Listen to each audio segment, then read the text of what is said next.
London, May 1816. The chandeliers of Lady Sefton's grand ball blazed with the light of 1,000 wax candles, casting their golden glow across the polished floors where the most eligible young ladies of the season gathered like rare flowers awaiting selection. The air carried the mingled scents of beeswax, expensive perfumes, and the particular tension that accompanied a presentation ball where fortunes could be made or lost with a single dance. William Talbot, the 6th Duke of Morland, stood near the entrance beside his mother, the Dowager Duchess Honoria, feeling as he always did at these events. He felt like a prize stallion being paraded before prospective buyers. At 24, he had held his title for 6 years, inheriting it upon his father's sudden death from a fever that had swept through their country estate with devastating efficiency. In those 6 years, he had not made a single significant decision without his mother's guidance. Lady Katrina MacLeish stood on his other side, her practical features arranged in an expression of mild interest as she surveyed the room. She was his mother's choice, a cousin from Scotland whose family controlled valuable lands in the Highlands. Their understanding had been arranged 2 months prior, and William had accepted it as he accepted everything his mother proposed, with dutiful resignation. It was then that his gaze drifted across the crowded ballroom and found her. She stood near the far wall, half hidden by an arrangement of potted ferns, laughing at something her companion had whispered. Her hair was dark as a raven's wing, swept up in a simple style that somehow appeared more elegant than the elaborate coiffures surrounding her. Her skin held the luminous quality of fine porcelain, and when she turned slightly, William caught a glimpse of eyes so extraordinary in their violet hue that he momentarily forgot how to breathe. The sensation was entirely foreign to him. His heart, which had beaten with such steady reliability through 26 years of existence, suddenly seemed to have developed an alarming irregularity. His mouth went dry. His palms grew damp within his evening gloves. "William." His mother's voice cut through his reverie like a blade through silk. "You are staring. It is most unbecoming." He forced his attention back to the immediate vicinity, where Lady Katrina was speaking with an elderly dowager about the weather in Edinburgh. His mother's eyes, sharp as a hawk's, had followed the direction of his previous gaze. "Who is that young lady?" William asked, attempting to sound merely curious. "The one in the cream-colored gown near the ferns." The Dowager Duchess's lips compressed into a thin line. "Miss Lydia Fairmont, the daughter of some minor baronet from Kent, modest estate, smaller dowry, entirely unsuitable for anyone of consequence." Her tone made clear that the subject was closed, but the subject, for William, had only just opened. The evening progressed as such evenings always did. He danced the first set with Lady Katrina, executing the figures with mechanical precision while his thoughts wandered persistently to the girl in cream. He danced with Lady Pemberton's eldest daughter, whose conversation consisted entirely of observations about the weather and the quality of the refreshments. He danced with Miss Arabella Whitcomb, who giggled at everything he said, whether or not it warranted amusement. All the while, his gaze kept returning to Miss Lydia Fairmont. She danced twice, both times with gentlemen of no particular distinction. Between dances, she stood with her companion, an older woman who appeared to be her chaperone, observing the festivities with an expression of quiet wonder rather than the calculating assessment he observed on most young ladies' faces. When the orchestra struck up a waltz, she did not join the dancers, instead retreating further into her alcove of ferns as though seeking refuge from the swirling couples. William found himself moving toward her before conscious thought could intervene. "Miss Fairmont." She startled at his address, her violet eyes widening as she took in his appearance. He was tall, he knew, with features his mother assured him were handsome enough to compensate for any deficiency of charm.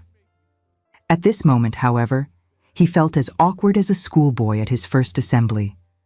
"Your Grace." She dropped into a curtsy so deep it bordered on excessive, clearly flustered by his unexpected attention. "Forgive me for intruding upon your solitude," he said, surprised by the steadiness of his own voice when everything inside him trembled. "I wondered if you might do me the honor of this waltz." Her eyes searched his face, looking for what he could not say. Mockery, perhaps, or some cruel jest at her expense. Finding neither, she glanced toward her chaperone, who was currently cornered by a talkative acquaintance near the pillar and had not noticed the Duke's approach. "I would be honored, Your Grace." Her hand in his felt like coming home to a place he had never known existed. The music swelled around them as they joined the other couples, and William discovered that leading Miss Lydia Fairmont through a waltz required none of the mechanical concentration he had expended on his previous partners. Their movements flowed together as naturally as water finding its course. "You do not seem to be enjoying the ball," he ventured, when the silence between them had stretched long enough to require breaking. "On the contrary, Your Grace, I find it quite overwhelming." A hint of a smile curved her lips. "I am not accustomed to such grandeur. My family's entertainments in Kent tend toward more modest affairs." "And do you prefer modest affairs?" She considered the question with a seriousness that surprised him. Most young ladies would have offered a coy response designed to flatter. Miss Fairmont appeared to be actually thinking. "I prefer genuine ones," she said finally. "Whether grand or modest matters less than whether the people present are truly enjoying themselves or merely performing enjoyment for the benefit of others." William felt something shift in his chest, a seismic shift of feeling he had no framework to understand. "And which do you observe here tonight?" "A great deal of performance, I fear." Her eyes met his with startling directness. "Though there are exceptions. The elderly couple near the refreshment table, for instance. They have been married 40 years at least, and still look at each other as though seeing something wonderful. And the young lady in blue by the pillar, the one pretending not to watch the officer in regimentals. She is experiencing genuine emotion, though I suspect she wishes she were not." He found himself laughing, an unfamiliar sound even to his own ears. "You are remarkably observant, Miss Fairmont. My mother always said I notice too much and speak of it too freely. It is not a quality society generally prizes in young ladies." "Society," William said, and was surprised by the bitterness that crept into his voice, "prizes a great many qualities I find tiresome, and dismisses a great many others I find admirable." She studied him then, her violet eyes thoughtful. "That is a surprising sentiment from a duke." "Dukes are permitted to have surprising sentiments. It is one of the few privileges of rank that appeals to me." The waltz drew to a close, and William became aware that they had attracted attention. His mother's gaze bore into him from across the room like twin daggers of disapproval. Lady Katrina watched with an expression of mild curiosity, and scattered throughout the assembly, fans had risen to hide whispered observations about the Duke of Moreland dancing with an unknown nobody from Kent. He should return Miss Fairmont to her chaperone. He should resume his position at his mother's side. He should remember his duty, his understanding with Lady Katrina, his place in the rigid hierarchy that governed their world. Instead, he said, "Would you walk with me to the refreshment table? I find myself suddenly parched." Her hesitation was brief, but noticeable.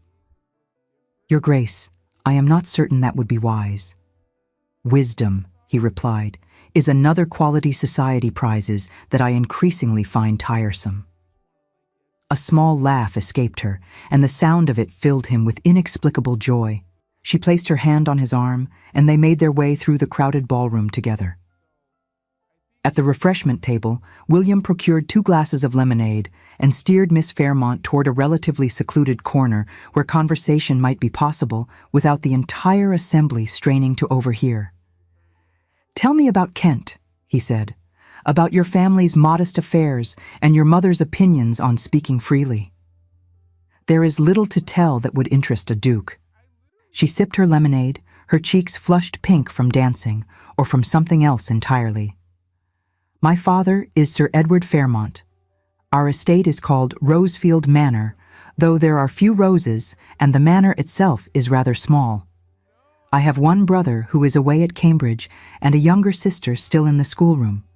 My mother passed 3 years ago, and since then, my aunt has served as my chaperone and companion. I am sorry for your loss. Thank you." The words held genuine feeling rather than rote politeness. My mother was a remarkable woman. She read poetry to us every evening and encouraged us to form our own opinions about everything from politics to pudding. My father adored her quite desperately. He has not been the same since she left us. William thought of his own father, who had existed primarily as a dim presence overshadowed by his mother's forceful personality. The late Duke had agreed with everything his wife proposed, validated every decision she made, and departed this life, having never, as far as William could recall, expressed an independent thought. "What was her favorite poet?" he asked. Miss Fairmont's face lit with the question. Wordsworth. She could recite entire passages of his lyrical ballads from memory. But she also loved the older poets, Milton and Donne, and the newer ones whose work we could find in the circulating library. "I wandered lonely as a cloud," William quoted softly, "that floats on high o'er vales and hills." Her eyes widened. "You know Wordsworth?" "I know him well, though I am forbidden to admit as much in polite company." "Forbidden? By whom?" "By everyone who matters. Dukes are expected to discuss hunting and horses and the management of estates. Poetry is considered an unsuitable interest for a gentleman of my rank." "That seems remarkably foolish." "It is. But foolishness in service of convention is apparently exempt from criticism." They talked then as William had never talked with anyone. About poetry and nature, about the sound of rain on windows, and the particular quality of light in autumn. Miss Fairmont spoke of the walks she took through the Kent countryside, of the books she read by candlelight when the house grew quiet, of her dreams of traveling to the Lake District to see the landscapes that had inspired so much beautiful verse.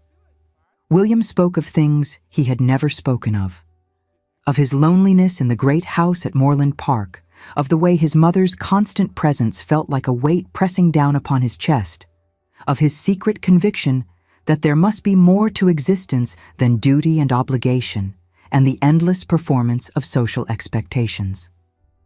The conversation might have continued indefinitely if not for the intrusion that shattered everything. "William," his mother's voice preceded her arrival like the rumble of thunder before a storm. "You have monopolized this young lady's attention quite long enough. Lady Katrina is waiting for you." The Dowager Duchess did not acknowledge Miss Fairmont with so much as a glance. Her attention focused entirely on her son, her displeasure evident in every rigid line of her posture. "Of course, Mother." William set down his glass, acutely aware of Miss Fairmont's sudden stillness beside him. "Miss Fairmont, thank you for the pleasure of your company this evening." "The pleasure was mine, Your Grace." He wanted to say more. He wanted to arrange another meeting, to secure her permission to call, to do any of the 100 things that propriety allowed a gentleman who wished to pursue a lady's acquaintance. But his mother's hand closed around his arm like a vice, and he found himself being steered away before any such words could form. From across the ballroom, he watched as his mother returned. He watched as she approached Miss Fairmont, who stood alone now, her chaperone having been engaged by another guest. He watched as his mother leaned close and spoke words he could not hear. He watched as Miss Fairmont's face crumpled, as tears began to stream down her cheeks, as she turned and fled the ballroom entirely. William pulled free of Lady Katrina's tepid conversation and strode toward his mother, who was returning with an expression of grim satisfaction. "What did you say to her?" The Dowager Duchess arched one elegant eyebrow. "To whom?" "You know perfectly well to whom." "Miss Fairmont, what did you say?" "I simply reminded the girl of her place." His mother's voice held no trace of remorse. "She was clearly harboring inappropriate designs on you, throwing herself at you in that shameless manner. I merely clarified that such behavior would not be tolerated." Something hot and unfamiliar rose in William's chest. Anger, he realized. He was actually angry at his mother. The sensation was so novel, it momentarily robbed him of speech. She was not throwing herself at anyone, he managed finally. I approached her. I asked her to dance. I invited her to take refreshment. Then you displayed poor judgment, which I have now corrected.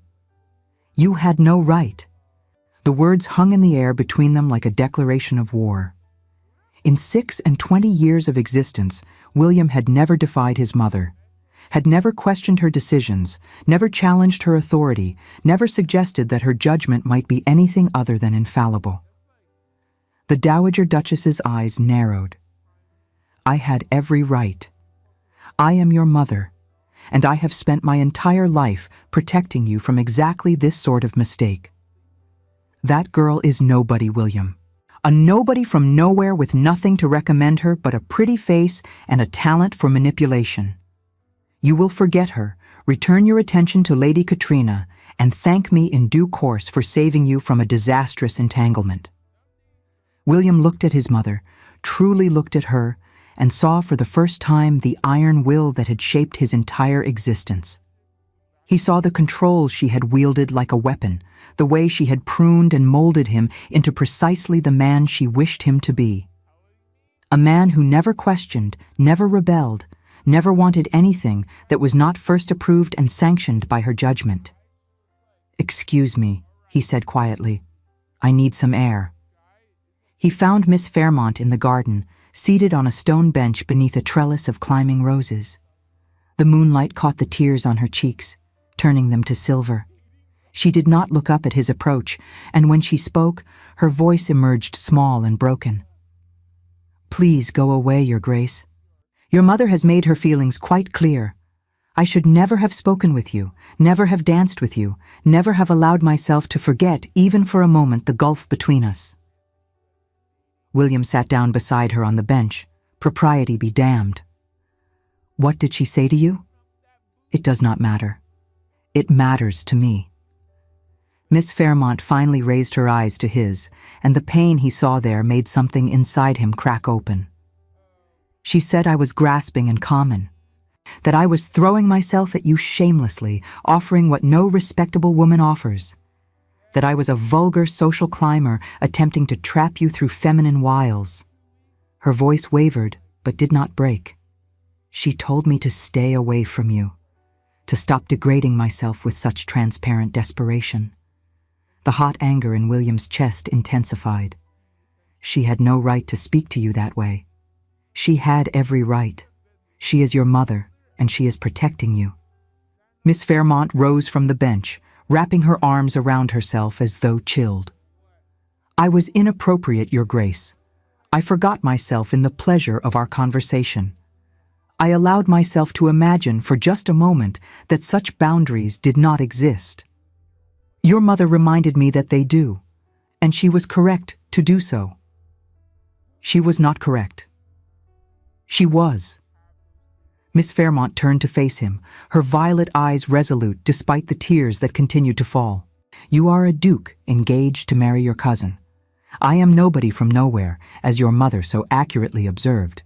Whatever passed between us tonight was fantasy, and it is better that fantasy ends now, before either of us becomes too attached to its illusion." "I am not engaged," William heard himself say. "There is merely an understanding I never truly wanted." "Then I am sorry for that, but it does not change the fundamental truth of our situations." She took a step backward, increasing the distance between them. "Please return to the ball, Your Grace. Your mother will be looking for you." "I do not care what my mother is doing." The words surprised them both. Miss Fairmont's eyes widened, and William felt something unlock inside him, some cage that had held him prisoner for his entire life. "Miss Fairmont, Lydia." He spoke her name like a prayer. "I have known you for a matter of hours, and yet I feel more myself in your company than I have felt in 26 years of existence. What my mother said to you was cruel and false. You are not grasping or common or desperate. You are kind and genuine and good. You saw me, truly saw me, for perhaps the first time anyone has ever bothered to look. Your Grace, please do not say such things. I am saying them because they are true, because you deserve to hear them, because my mother had no right to make you doubt your own worth for even a moment. He reached for her hand, and she did not pull away. Her fingers trembled within his grasp, small and cold in the evening air. I know our acquaintance has been brief, he continued. I know there are obstacles between us that seem insurmountable, but I cannot simply pretend this evening did not happen. I cannot return to Lady Katrina and the life my mother has planned for me, as though I did not, for one shining moment, glimpse something infinitely more precious. And what would you have us do? Her voice was barely a whisper now. Your mother has made her feelings clear. She will never accept me. Then I will make her accept you. William straightened, feeling a determination flow through him that was entirely new and not unpleasant. Miss Fairmont, would you permit me to call upon you tomorrow, to pay court to you properly in the full view of society so that no one can ever again suggest your behavior was anything other than perfectly respectable? Your mother will be furious. Yes, she will. She will do everything in her power to prevent this. She will try. Miss Fairmont searched his face in the moonlight, looking for the conviction he knew must be visible there. You barely know me, Your Grace. What if you discover, upon further acquaintance, that I am not worth the trouble I will certainly cause you? Then I will count myself fortunate for the discovery. He raised her hand to his lips, pressing a gentle kiss to her knuckles.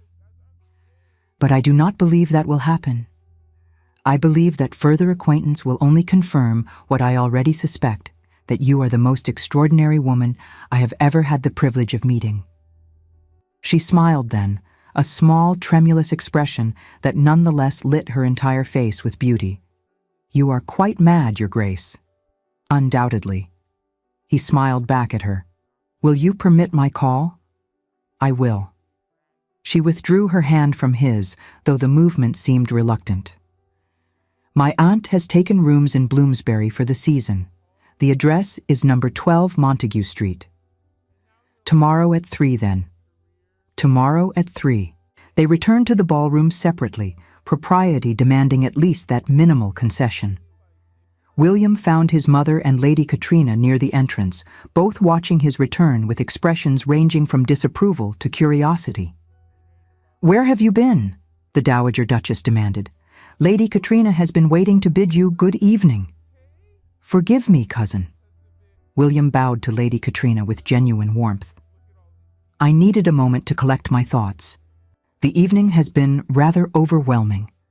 Lady Katrina regarded him with those practical Scottish eyes that seemed to see more than she ever revealed. Think nothing of it, William. We shall speak again soon. The carriage ride home was conducted in ominous silence. The Dowager Duchess stared out the window, her profile rigid with suppressed anger. William watched the streets of London pass by and thought about violet eyes and Wordsworth, and the feeling of a small cold hand trembling in his grasp. It was not until they had entered the foyer of Moorland House that his mother finally spoke.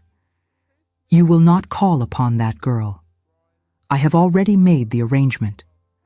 Then you will send word tomorrow morning that you are indisposed. I will do no such thing. The Dowager Duchess turned to face him, her expression thunderous in the candlelight. William Arthur Edward Talbot, you will obey me in this. That Fairmont creature is entirely unsuitable. She has nothing to recommend her, nothing to offer you, nothing that will advance our family's interests. You have an understanding with your cousin, an arrangement that will unite two great estates and secure the family's position for generations. Lady Katrina and I have no affection for each other. Affection is not required for a successful marriage. I had no particular affection for your father when we wed, and our union was entirely satisfactory. William thought of his father, that silent shadow who had drifted through the corners of his childhood.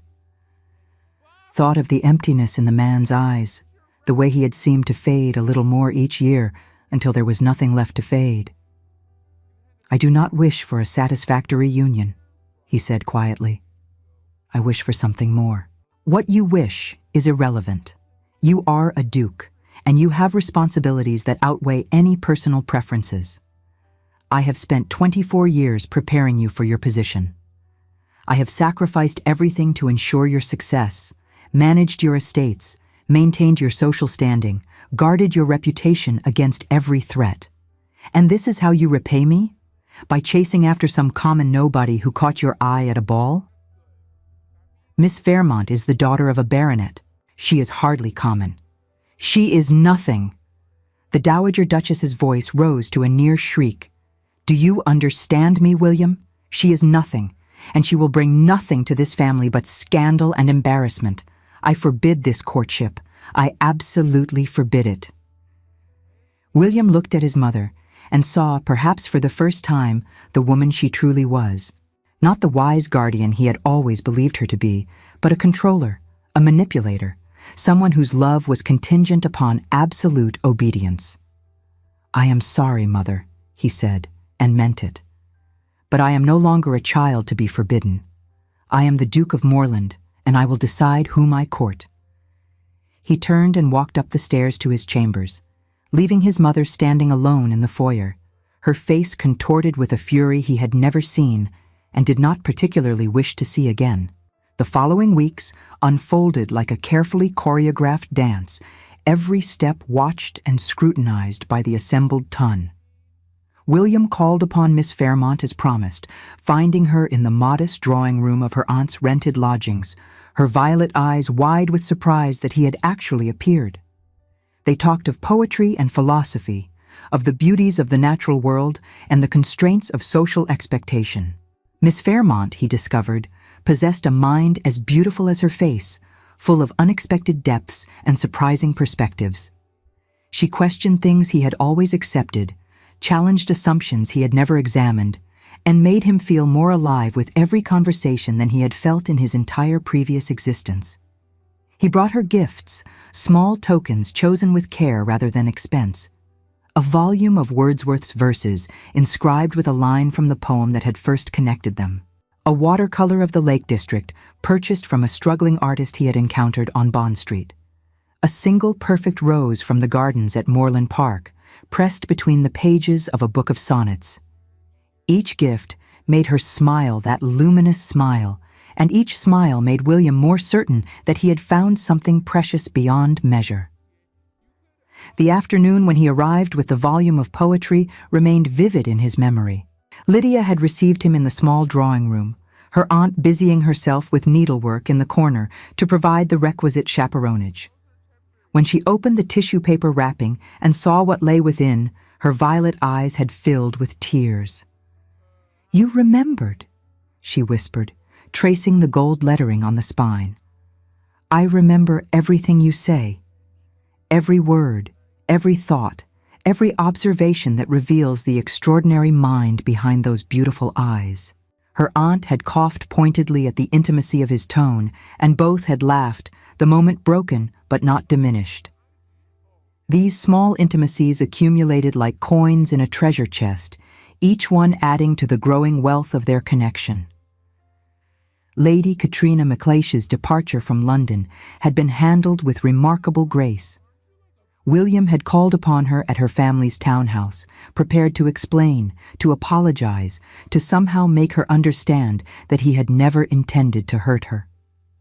She had stopped him before he could begin. "Spare yourself the discomfort, William. I have known for weeks that your heart was engaged elsewhere." Her practical Scottish features had softened with something like sympathy. "I am not wounded, merely observant. You look at Miss Fairmont the way I have always hoped someone might look at me. Katrina, I am truly sorry. Do not be sorry. Be happy." She had offered her hand with the brisk efficiency he had come to associate with her.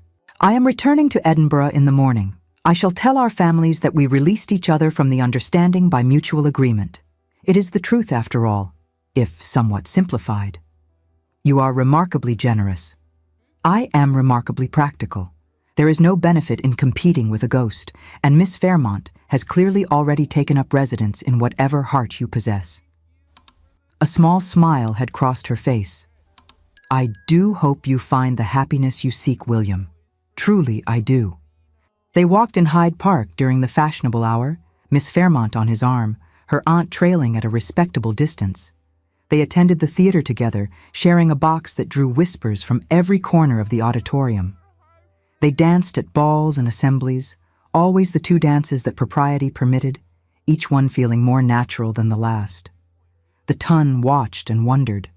The Duke of Moreland, that most dutiful of sons, was openly courting a nobody from Kent. His mother's fury was an open secret, discussed in every drawing room and at every card party. Lady Katrina MacLeish had returned to Scotland, releasing William from their understanding with a graciousness that made the whispers even louder. The Dowager Duchess did not accept defeat gracefully. She spread rumors about the Fairmont family, suggesting financial impropriety and questionable morals. She poisoned the ears of hostesses and patronesses, causing invitations to dry up and doors to close. She made cutting remarks in public, disparaging Miss Fairmont's appearance, her breeding, her obvious desperation to catch a duke. The cuts direct began appearing with alarming frequency. Ladies who had been cordial to Miss Fairmont now turned their backs when she approached. Gentlemen who had sought her hand in dance now claimed previous engagements. The social world that had briefly opened to her was slamming shut with vicious efficiency. One particularly painful incident occurred at Lady Pemberton's afternoon tea. Lydia had been invited before the full weight of the Dowager Duchess's campaign had become apparent, and she arrived expecting the usual bland pleasantries that characterized such affairs. Instead, she found herself seated alone at a table while conversation swirled around her as though she were invisible. When she attempted to engage Mrs. Hartley, whose daughter she had met at a previous gathering, the woman looked through her as though she had not spoken.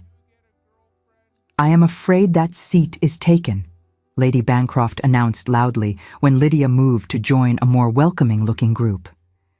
"We are expecting Lady Ashton momentarily." The seat remained conspicuously empty for the remainder of the afternoon. Lydia departed early, her head held high, despite the tears that threatened. William heard of the incident from Lord Merrywell, whose wife had been present and had been genuinely appalled by the cruelty on display. "Your mother has thoroughly poisoned the well," Merrywell reported grimly. "Half of society believes Miss Fairmont to be some sort of scheming adventuress, and the other half is too afraid of the Dowager Duchess to show any kindness." William's hands clenched into fists at his sides. "This cannot continue." "Then you must do something to stop it. Something public. Something undeniable.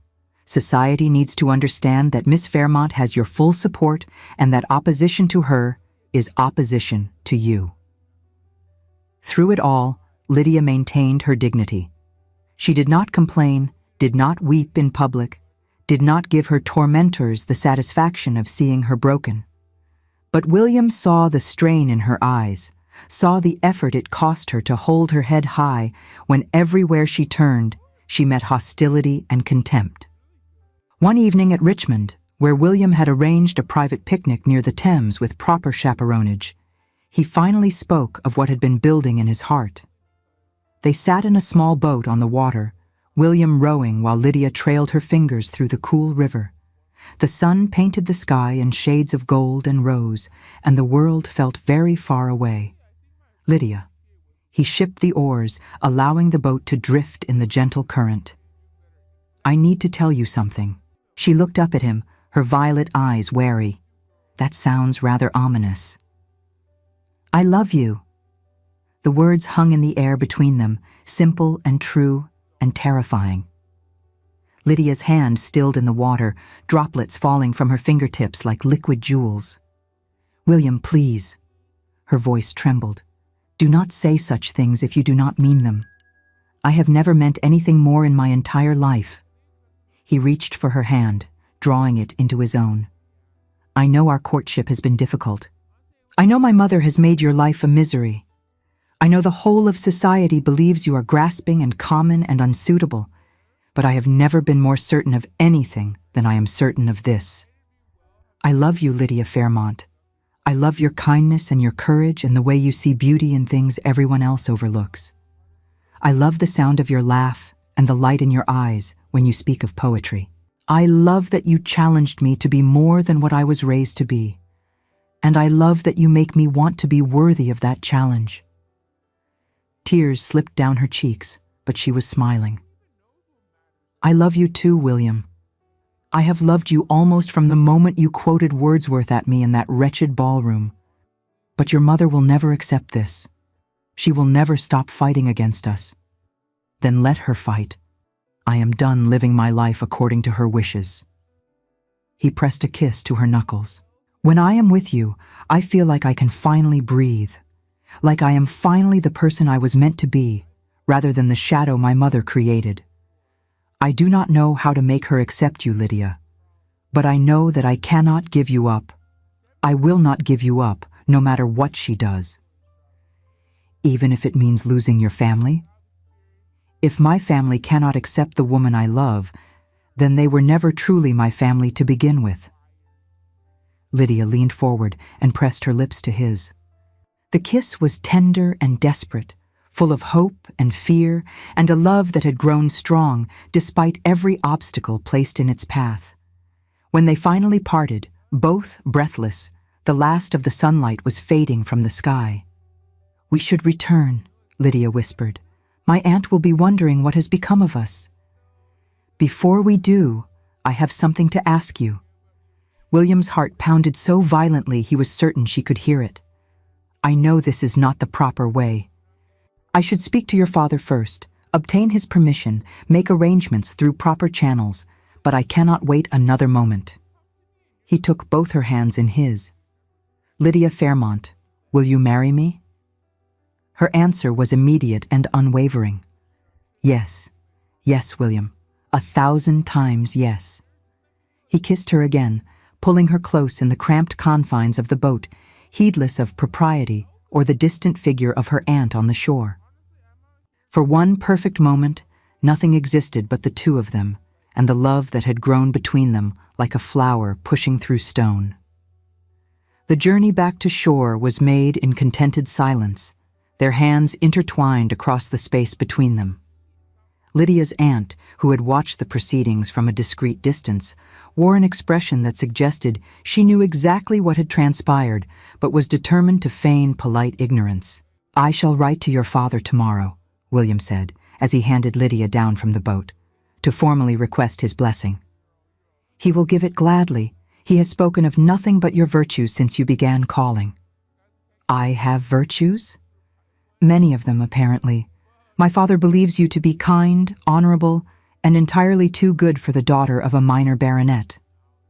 "Your father is mistaken in that last assessment. You are far too good for me. Shall we argue about who is more undeserving all the way back to London?" "I believe we shall. It seems a fitting occupation for an engaged couple." The formal request was sent, the formal blessing received, and the announcement prepared for the papers. Sir Edward Fairmont arrived in London to meet his future son-in-law properly, and the two men discovered an immediate rapport based on their shared appreciation for literature and their shared bafflement at the elaborate rituals of society. "You shall make my daughter happy," Sir Edward said over brandy on the evening before the announcement appeared. It was not a question. "I shall spend every day of my life trying to deserve her. That is all any father can ask." The older man's eyes grew misty. "Her mother would have approved of you, I think. She always said that Lydia needed someone who would see her true worth, not merely her pretty face or her modest dowry. Miss Fairmont is worth more than any dowry could measure." "Then we understand each other perfectly." The announcement of their engagement sent shockwaves through society. The Duke of Moreland, that paragon of duty and obedience, had defied his formidable mother to propose to a girl of no particular consequence. The gossips could speak of nothing else. The Dowager Duchess summoned William to her private sitting room the morning after the announcement appeared in the papers. "You have humiliated me beyond recovery." Her voice was ice, her face a mask of controlled fury. "After everything I have done for you, after every sacrifice I have made, this is how you repay me? Mother, I am sorry that my engagement disappoints you. But I love Lydia, and I intend to marry her. You will do no such thing. I will." The Dowager Duchess rose from her chair, her tall figure seeming to grow even taller with rage. "Listen to me carefully, William. If you persist in this madness, I will cut you off entirely. I will disinherit you, lock the estate accounts, refuse to associate with you in any capacity. You will be dead to me." "You cannot disinherit me. The title and entailed properties pass to me by law. But the unentailed properties, the London townhouse, the Moreland jewels, the vast investments your father left in my control, those I can withhold," she smiled coldly. "And I will. If you marry that girl, you will be land-rich but cash-poor, unable to maintain your estates. Let us see how long your precious love survives when the roof leaks and the servants remain unpaid." William felt the weight of her threat pressing down upon him. The townhouse had been his family's London residence for generations. The Moreland jewels were legendary, heirlooms dating back centuries. The investments represented the liquidity needed to run the dukedom. But then he thought of Lydia, of her quiet strength and her gentle wisdom, of the way she made him feel whole for the first time in his life. "Then I will have my title and my leaking roofs," he said quietly. "And I will count myself fortunate beyond measure, because I will also have her." The Dowager Duchess stared at him as though seeing a stranger. "You have lost your mind." "No, Mother. For the first time in my life, I have found it." He turned and left her sitting room, his steps steady even as his heart raced with the magnitude of what he had done. He had defied his mother. He had chosen love over duty, happiness over security, freedom over control. And he had never felt more certain of anything. Lady Genevieve Hartington's summer ball was the event of the season, an elaborate affair held in her magnificent townhouse overlooking Grosvenor Square. Everyone who was anyone would be in attendance, and the engagement of the Duke of Moreland to Miss Lydia Fairmont was certain to be the primary topic of conversation. William and Lydia arrived together, her hand on his arm, her cream-colored gown simple but elegant beside his formal evening attire. The whispers began the moment they entered, a susurrant wave of commentary that followed them through the crowded rooms. "Pay them no mind," William murmured against her ear. "They will find something else to gossip about within the fortnight." "I know." She smiled up at him, though tension showed in the set of her shoulders. "I am simply grateful to be here with you." They danced the first set together, moving through the figures with the natural grace their weeks of practice had developed. Other couples gave them wide berth, some from courtesy and others from the desire to avoid association with the objects of the Dowager Duchess's displeasure. When the dance ended, William escorted Lydia toward the refreshment table. They had nearly reached their destination when a commotion near the entrance drew everyone's attention. The Dowager Duchess Honoria had arrived. She swept through the crowd like a ship in full sail, her silver gown catching the candlelight, her expression one of cold determination. The guests parted before her, whispers rising in her wake until she stood directly in front of Lydia. "Miss Fairmont." The Dowager Duchess's voice carried across the suddenly silent ballroom. "Or should I say, the future Duchess of Moreland, since you have apparently succeeded in your campaign to ensnare my foolish son with your feminine wiles." Lydia paled, but stood her ground. "Your Grace. Tell me, did you plan this seduction from the beginning?" The Dowager Duchess stepped closer, her voice rising so that every guest could hear. "Did you research which gentleman would be wealthiest and most easily manipulated? Did you practice that innocent expression in the mirror before deploying it? Or did you simply get lucky, stumbling upon a duke stupid enough to fall for such transparent tricks?" The crowd pressed closer, hungry for scandal, eager to witness the complete destruction of Miss Lydia Fairmont. Your Grace, I assure you that my feelings for your son are genuine. Lydia's voice trembled, but did not break. I never sought to trap or manipulate him. Of course you did not. You merely threw yourself at him at every opportunity, monopolized his attention, turned his head with pretty smiles and strategic tears. The Dowager Duchess's lips curled with contempt. You may have fooled my son, but you have not fooled me. I know exactly what you are, Miss Fairmont. You are a grasping, common social climber, willing to degrade yourself to trap a title. You are not worthy of my son. You are not worthy of this family, and when William finally comes to his senses, as he inevitably will, you will be discarded like the cheap trinket you are. Tears were streaming down Lydia's face now, her composure finally breaking under the relentless assault. The crowd watched in fascinated horror, no one moving to defend her, everyone waiting to see how much further the Dowager Duchess would go. Then William stepped forward. He had been frozen throughout his mother's tirade, shock and disbelief rendering him temporarily immobile. But seeing Lydia's tears, seeing her standing alone against his mother's cruelty while an entire ballroom watched and did nothing, something inside him finally snapped. Enough, Mother. That is enough. The words rang through the silent room like a thunderclap. Every head turned toward him. Every eye widened with surprise at hearing the famously obedient Duke of Moreland speak to his mother in such a tone. William. The Dowager Duchess turned her cold gaze upon him. This does not concern you. This concerns me entirely. He stepped between his mother and Lydia, his back to the woman he loved, his face to the woman who had raised him. You will not speak to my future wife this way. You will not humiliate her. You will not question her character or her integrity. I am your mother, and she is to be my wife. William's voice rose, filling the ballroom with its unfamiliar authority. I have been your obedient son for 24 years, Mother. I have accepted your guidance, followed your instructions, deferred to your judgment in all things. But this ends now. How dare you speak to me in this manner? How dare you treat the woman I love like dirt beneath your feet? He stepped closer to his mother, his tall frame suddenly seeming to tower over her. Lydia Fairmont is kind and genuine and good. She did not chase me. She did not manipulate me. She did not scheme to trap me. I fell in love with her because she sees me as a person, not as an extension of your ambitions. Because she makes me feel alive. Because she is the first person in my entire life who has asked what I want rather than telling me what I should want. The Dowager Duchess's face had gone pale with shock and fury. You are making a fool of yourself before all of society.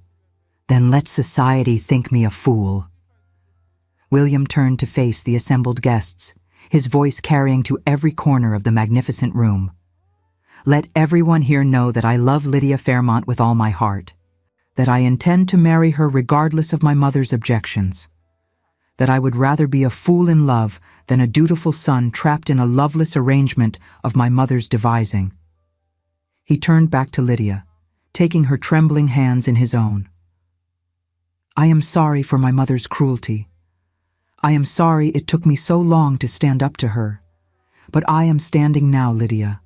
I am standing for you, for us, for the life I want to build together. William. Her voice was thick with tears, but her violet eyes shone with something that looked remarkably like hope. You do not have to do this. I do have to do this. I should have done it weeks ago. He raised her hands to his lips, pressing a gentle kiss to each one in full view of the assembled company. I love you, Lydia Fairmont. I want to spend the rest of my life with you. And I do not care what my mother thinks, or what society thinks, or what anyone thinks except you. Will you still have me, after everything my family has put you through? Yes. The word emerged as both a laugh and a sob. Yes, William, yes. He kissed her then, a proper kiss on the lips that sent gasps of shock rippling through the ballroom. It was scandalous. It was improper. It was the most wonderful moment of either of their lives. The crowd erupted into applause. Not everyone joined in, of course.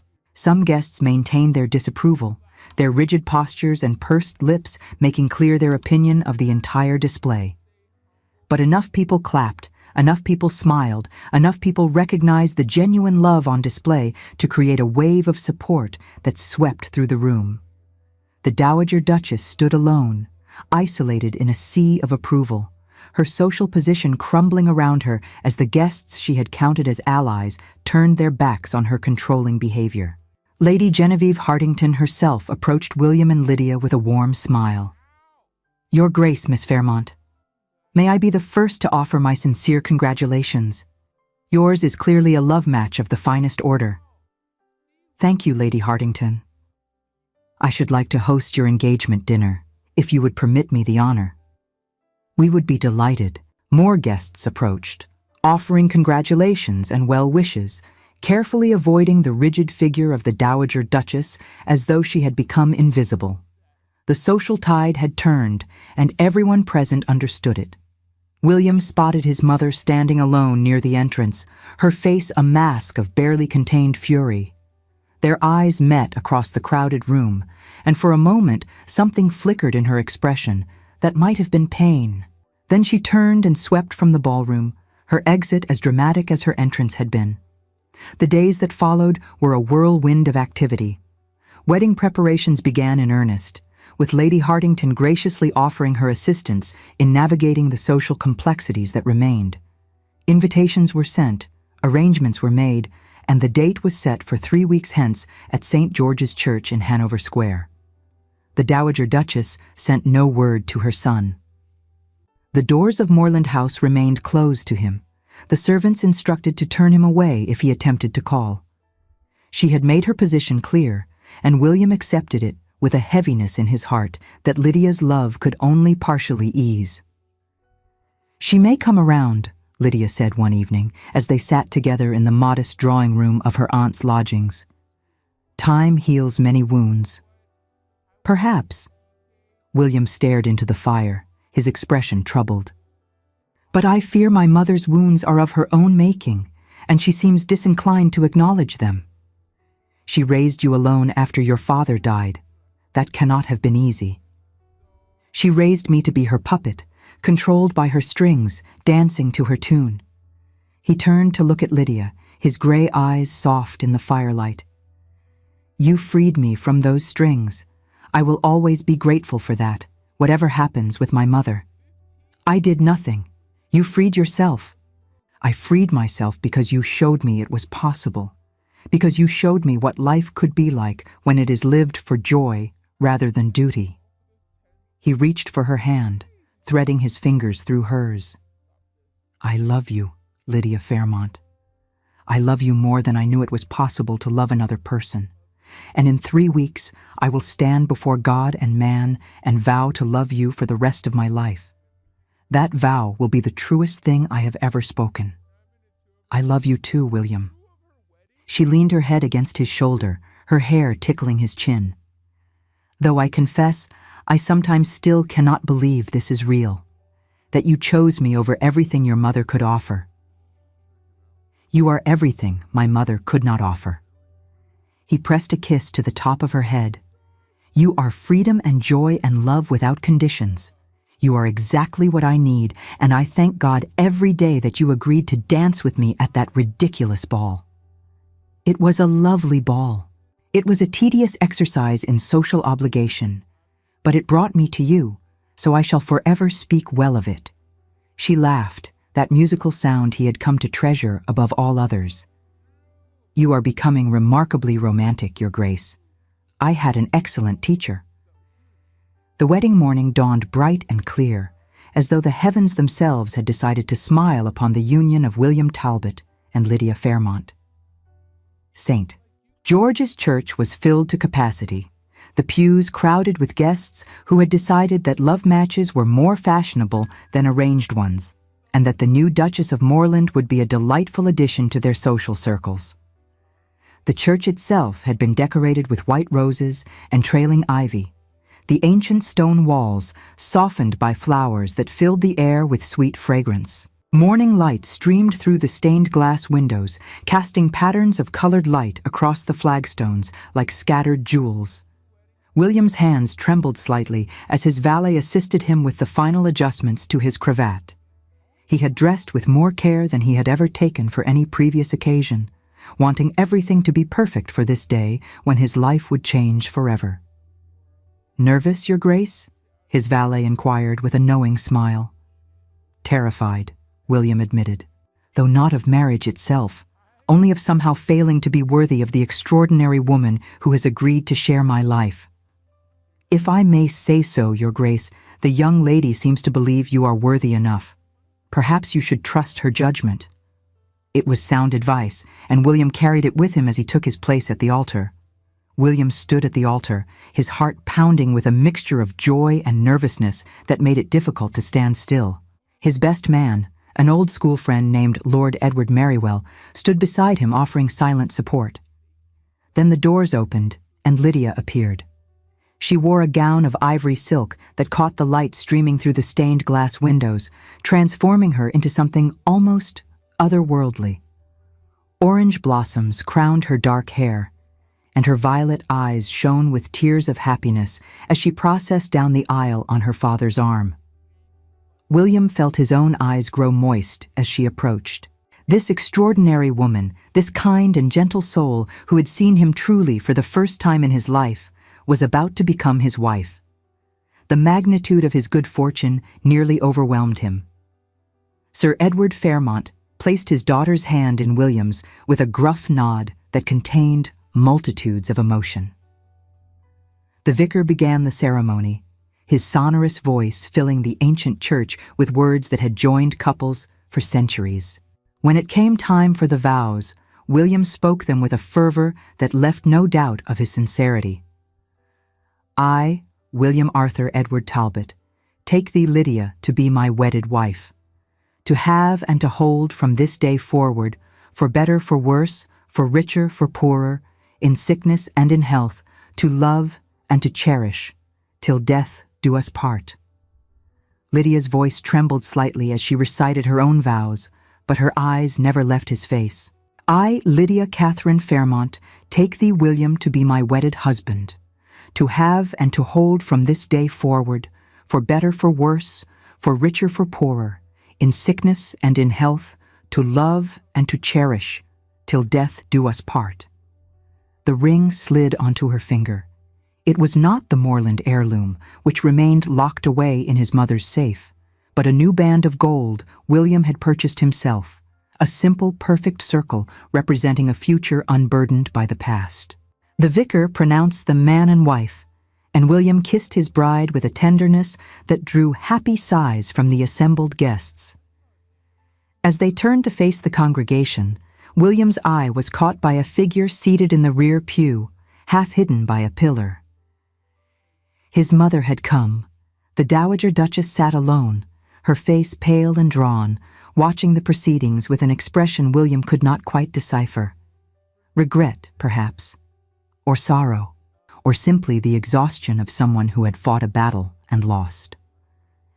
Their eyes met across the crowded church.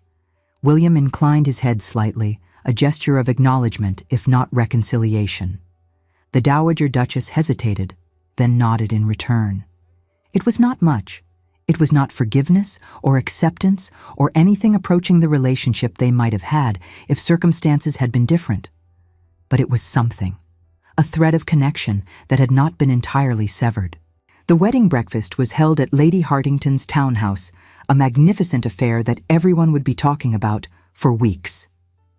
The newly married Duke and Duchess of Moreland received congratulations from a seemingly endless stream of guests, their hands aching from being shaken and their faces sore from smiling. Late in the afternoon, when the festivities had begun to wind down, a servant approached William with a message. "Your Grace, there is a lady who wishes to speak with you. She is waiting in the small drawing room." He knew who it was before he opened the door. The Dowager Duchess stood by the window, her back to him, her posture still regal despite the evident weariness in her frame. She turned at the sound of his entrance, and William was startled to see tears on her cheeks. "Mother, I owe you an apology." The words emerged stiffly, as though dragged from some resistant place deep within her. "I owe both you and your wife an apology." "Yes, you do." She flinched at his bluntness, but did not retreat. "I behaved abominably toward Miss Fairmont, toward the Duchess of Moreland." A small, bitter laugh. "I have spent my entire life believing I knew what was best for you. I convinced myself that my control was protection, that my manipulation was guidance, that my cruelty was correction. It was not. No, it was not." She finally met his eyes, and William saw something in their depths he had never seen before. Vulnerability. "Your father was not a strong man, William. He needed someone to manage him, to direct him, to make decisions he was incapable of making himself. When he died and left you so young, I assumed you would be the same. That you would need me to guide you, to control you, to shape you into the man you needed to be. I am not my father. I know that now. I knew it the moment you stood in Lady Hartington's ballroom and defied me before all of society." Her voice cracked. "It was then I realized that my power over you meant nothing if I did not have your respect. I have lost you, William. I have lost you through my own blindness and cruelty, and I do not know how to get you back." William stood in silence for a long moment, considering his mother as though seeing her for the first time. He saw the fear that had driven her behavior, the genuine if misguided love that had motivated her control. He saw a woman who had been so afraid of losing her son that she had pushed him away with both hands. "You have not lost me, Mother." The words emerged slowly, carefully chosen. "But things must change between us. I am not a child to be directed. I am not a puppet to be controlled. And Lydia is my wife, whom you will treat with the respect her position deserves. I know. I understand." The Dowager Duchess drew a shaky breath. "Your wife is a remarkable woman, William. I saw it even when I tried to deny it. The way she maintained her dignity under my attacks, the way she supported you without trying to control you, the way she loves you without conditions or expectations. She is everything I failed to be as a mother. Then learn from her. It is not too late." Hope flickered in the Dowager Duchess's eyes. "You would give me that chance? After everything I have done?" "Everyone deserves a second chance, Mother, even those who have hurt us most deeply." He crossed the room and took her hands in his.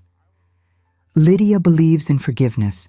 She believes in the power of love to transform even the most damaged hearts. I would like to believe she is right." Tears flowed freely down the Dowager Duchess's cheeks now, her legendary composure finally shattered. "I am sorry, William. I am so sorry for everything. I know." He drew her into an embrace, the first genuine one they had shared since his childhood. "I forgive you, Mother. But you must prove that you have truly changed. Not to me, but to Lydia. She is the one who bore the brunt of your cruelty. I will. I promise I will." There was a soft knock at the door, and Lydia entered. She stopped short at the sight of William and his mother, her violet eyes widening with uncertainty.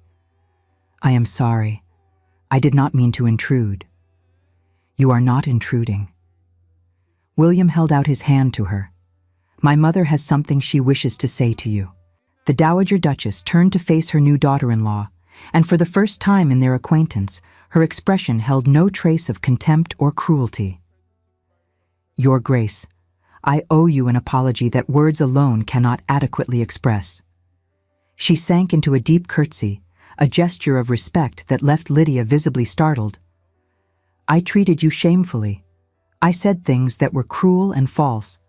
I allowed my fear of losing my son to transform me into someone I do not recognize and do not wish to be.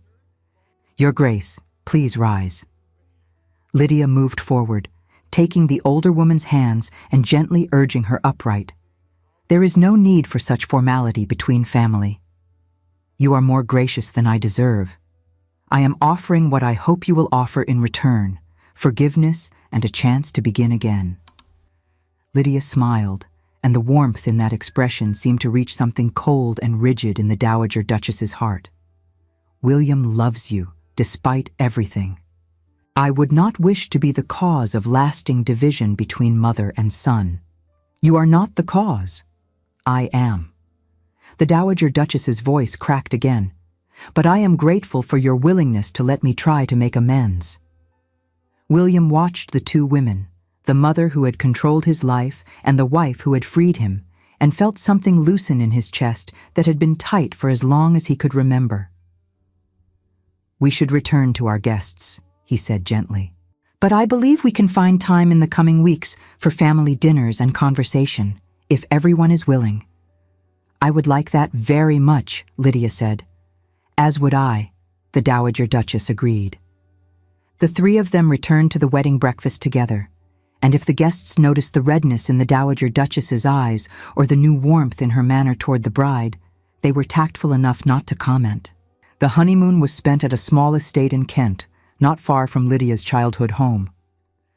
William had wanted somewhere quiet, somewhere they could be alone without the pressures of society or the shadow of family conflict. The modest house, surrounded by rolling green hills and fragrant gardens, was perfect. The first morning, William woke to find his wife already up, standing at the window in her dressing gown, watching the sunrise paint the sky in shades of rose and gold. He joined her silently, wrapping his arms around her from behind, and together they watched the new day begin. I could stay here forever, she murmured, leaning back against his chest. Just the two of us, away from all the noise and judgment of London. We could, if you wished. The ducal properties are numerous. We need not return to society until you are ready. She turned in his arms, her violet eyes soft with love. That is a tempting offer, but I think we must eventually return. We cannot hide from the world forever, and I should like to prove to your mother's former allies that I am not the scheming adventuress they were told to expect. You are remarkable. I am merely practical, and deeply in love with my husband, which makes me wish to support him in all his endeavors, even those that require enduring tedious social functions. I do not deserve you. We established long ago that neither of us deserves the other. We shall simply have to spend the rest of our lives trying to prove ourselves worthy. They spent their days walking through the countryside, reading poetry to each other by firelight, and discovering the depth of connection that was possible when two people loved without reservation or condition. They spoke of their hopes for the future, of the family they would build together, of the ways they would raise their children differently from how they had been raised. I want our sons to know they can choose their own paths, William said one evening as they sat on a hill overlooking the sunset, and our daughters to know they are capable of anything they set their minds to. And I want all of them to know that love is not control, Lydia added, that true love sets you free rather than binding you. We shall teach them together. He pulled her close, her head resting against his shoulder. We shall make all the mistakes our parents made and invent entirely new ones of our own, and we shall muddle through as best we can. That sounds wonderful. It does it not? They returned to London after a month to find that the social landscape had shifted considerably in their absence. The Dowager Duchess, true to her word, had publicly acknowledged her previous behavior as inappropriate and had made clear her support for her son's marriage. The most persistent gossips, deprived of their primary source of discord, had moved on to fresher scandals. More importantly, the relationship between William and his mother had begun to heal. The Dowager Duchess called regularly at the newly renovated Moorland house, where William and Lydia had taken up residence. She participated in family dinners without attempting to dominate the conversation. She asked Lydia's opinions and actually listened to the answers. It was not a complete transformation. Old habits died hard, and there were moments when the Dowager Duchess's controlling nature resurfaced. But Lydia handled these moments with grace and firmness, redirecting without confrontation, and William learned to support his wife while still maintaining connection with his mother. A year after the wedding, their first child arrived, a healthy son with his father's gray eyes and his mother's dark hair. The Dowager Duchess wept upon holding her grandson for the first time, and the tears were unmistakably those of joy. "I made so many mistakes with your father," she whispered to the tiny bundle in her arms. "I will not make them with you. I will love you freely and let you grow into whoever you are meant to be." The child, whom they had named Frederick Edward after both grandfathers, seemed to regard his grandmother with the solemn intensity peculiar to newborns, as though assessing her sincerity. Lydia smiled at the image they made together, the formidable Dowager Duchess reduced to cooing sounds and gentle rocking. "He has his father's eyes," the Dowager observed, wonder evident in her voice. "And your chin, I think, Lydia. A stubborn chin. He will need it in this world. He will have his grandmother to teach him the ways of society," Lydia replied gently. "Who better to guide him through the complexities of the ton than one who has navigated them for so long?" The Dowager looked up, surprise evident on her features. "You would trust me with his education?" "I would trust you with many things, Mother. You have earned that trust over the past months." It was the first time Lydia had called her mother rather than Your Grace. The Dowager's eyes filled with tears again, and she did not bother to wipe them away. "I shall try to deserve that trust. Every day I shall try." William watched his mother with his son, saw the tenderness she was capable of when she allowed herself to be vulnerable, and felt the last vestiges of old resentment fade away. The transformation in his mother had not been immediate or complete. There had been setbacks and moments of regression, times when the old controlling instincts had resurfaced and required gentle but firm correction. But she had persisted in her efforts, driven by a genuine desire to repair the damage she had caused and to build a new relationship with her son and daughter-in-law. Watching her now, William felt a profound gratitude for Lydia's insistence on giving his mother a second chance. Lesser women might have demanded permanent estrangement, might have held fast to justified grievances and refused to allow the Dowager back into their lives. But Lydia had understood something William had been too close to see, that his mother's cruelty had sprung from fear, and that fear could be healed through love and patience. Later that evening, after the Dowager Duchess had departed and the baby slept peacefully in his nursery, William and Lydia sat together in the drawing room. The fire crackled softly, casting dancing shadows on the walls, and outside the window, London glowed with the warm light of street lanterns and possibility. "Are you happy?" William asked, the question both simple and profound. Lydia turned to look at him, her violet eyes luminous in the firelight. "Happier than I ever dreamed possible." "Even with my impossible mother?" "Your mother is changing, slowly, imperfectly, but genuinely. That is more than many people ever manage. She hurt you terribly." "She did. But she has also worked hard to make amends." Lydia took his hand, threading her fingers through his. "Forgiveness is not about forgetting what happened, William. It is about choosing not to let the past poison the future." "When did you become so wise?" "I learned it from you." She smiled, that luminous expression that still, after a year of marriage, made his heart skip. "You taught me that people can change when love gives them reason to." "You changed for me." "Your mother is changing for both of us." "I changed because you showed me who I could be." He raised her hand to his lips. "Before you, I was merely existing, following paths laid out by others, never questioning whether they led anywhere I wanted to go. You gave me the courage to find my own way. We found it together. Yes, "We did." He pulled her into his arms, holding her close, feeling the steady beat of her heart against his chest. Outside, the city hummed with life. Inside, surrounded by love and warmth and the promise of the future they would build together, William Talbot finally understood what it meant to be truly happy. It had taken him 24 years to find his courage. 24 years to break free from the chains his mother had wrapped around him since childhood. 24 years to discover that love was not a weakness to be controlled, but a strength to be embraced. But now that he had found it, he would never let it go.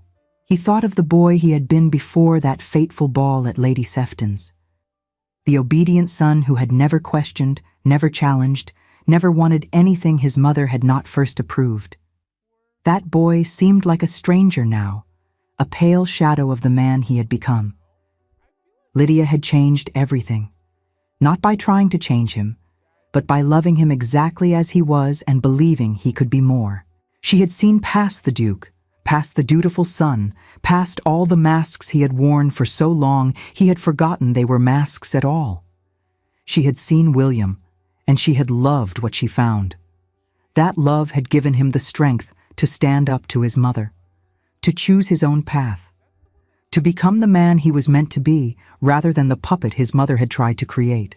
And now, with his wife in his arms, and his son sleeping peacefully upstairs, and his mother slowly learning to love without controlling, William Talbot understood that the greatest victory was not in defeating his mother, but in helping her find her own freedom from the fear that had driven her cruelty.